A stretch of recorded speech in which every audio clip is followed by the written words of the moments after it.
தமிழ் இன்ட்ரெஸ்டிங்கான வீடியோக்களுக்கான நம்ம ultra Tamil viral சேனலை சப்ஸ்கிரைப் பண்ணிக்கோங்க.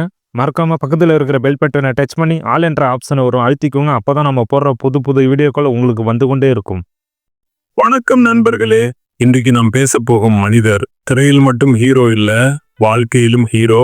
ஆம், நாம் சூர்யா அவர்கள் பற்றி நமக்கு என்ன தெரியும்? Mass dialogues, powerful acting, national award. ஆனா எல்லாருக்கும் தெரியாத ஒரு விஷயம் இருக்கிறது.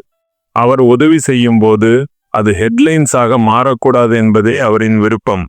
2006இல் அவர் தொடங்கிய ஆகாரம் ஃபவுண்டேஷன், இந்த அறக்கட்டளை மூலம் ஏழை மாணவர்களுக்கு உயர்கல்வி உதவி. பல மாணவர்கள் கல்வி காரணமாக கனவு விட்டுவிடும் நிலையில் இருந்தார்கள். அவர்களுக்கு ஸ்காலர்ஷிப், ஹாஸ்டல் வசதி, கைடன்ஸ். ஆனா சூர்யா அவர்கள் பல நேரங்களில் இந்த உதவிகளை பப்ளிக் ஸ்டேஜில் பேச மாட்டார்.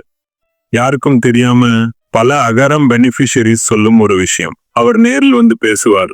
ஆனா கேமரா இல்லாம ஒரு மாணவன் ஃபீஸ் கட்ட முடியாமல் அழுத போது அந்த குடும்பத்துக்கு குவைட்லி சப்போர்ட்.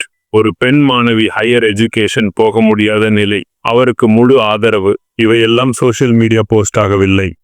எஜுகேஷன் மட்டுமில்ல, சில நேரங்களில் மருத்துவ அவசர நிலையில இருக்கும் குழந்தைகளுக்கும் அமைதியாக உதவி செய்ததாக தொழில்துறை வட்டாரங்களில் பேசப்படுகிறது. ஆனா அவர் ஒரு நிபந்தனை வைப்பார். என் பெயரை சொல்ல வேண்டாம்.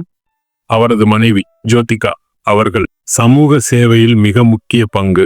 இவர்கள் இருவரும் சேர்ந்து கல்வி, மருத்துவம், பெண்கள் பாதுகாப்பு போன்ற துறைகளில் அமைதியாக உதவி பண்ணி வருகிறார்கள். ஒரு ஸ்காலர்ஷிப் என்ன புள்ளியம் தெரியுமா? ஒரு மாணவன் டாக்டர் ஆகலாம், ஒரு மாணவி கலெக்டர் ஆகலாம், ஒரு குடும்பம் வறுமையிலிருந்து வெளியே வரலாம். அந்த ஒரு மாற்றத்தை அமைதியாக உருவாக்குபவர் சூர்யா அவர்கள். ரசிகர்களுக்கான பாடம். நாம first day first show celebrate பண்ணுவோம், போஸ்டர் ஒட்டுவோம். ஆனா சூர்யா அவர்கள் கற்றுக் கொடுக்கும் லெசன் என்ன? உங்களுக்கு கிடைத்த வெற்றியை மற்றவருடன் பகிருங்கள். அவரை ஃபாலோ பண்ணணும்னா அவரது ஹேர் ஸ்டைல் ஃபாலோ பண்ண வேண்டாம், அவரது மனிதனையும் ஃபாலோ பண்ணுங்கள். சூர்யா அவர்கள் ஒரு நடிகர் மட்டுமல்ல, ஒரு அமைதியான புரட்சி. அவர் பேச மாட்டார், ஆனா செய்கிறாரு. அவர் காட்ட மாட்டாரு, ஆனா மாற்றுகிறார். நண்பர்களே, இந்த வீடியோ உங்களுக்கு பிடித்திருந்தால் லைக் மற்றும் ஷேர் பண்ணுங்கள். ஆனா அதை விட முக்கியம், ஒரு குழந்தைக்கு புத்தகம் வாங்கி தாருங்கள், ஒரு மாணவருக்கு உதவுங்கள். அதுவே சூர்யா அவர்களுக்கு உண்மையான மரியாதை.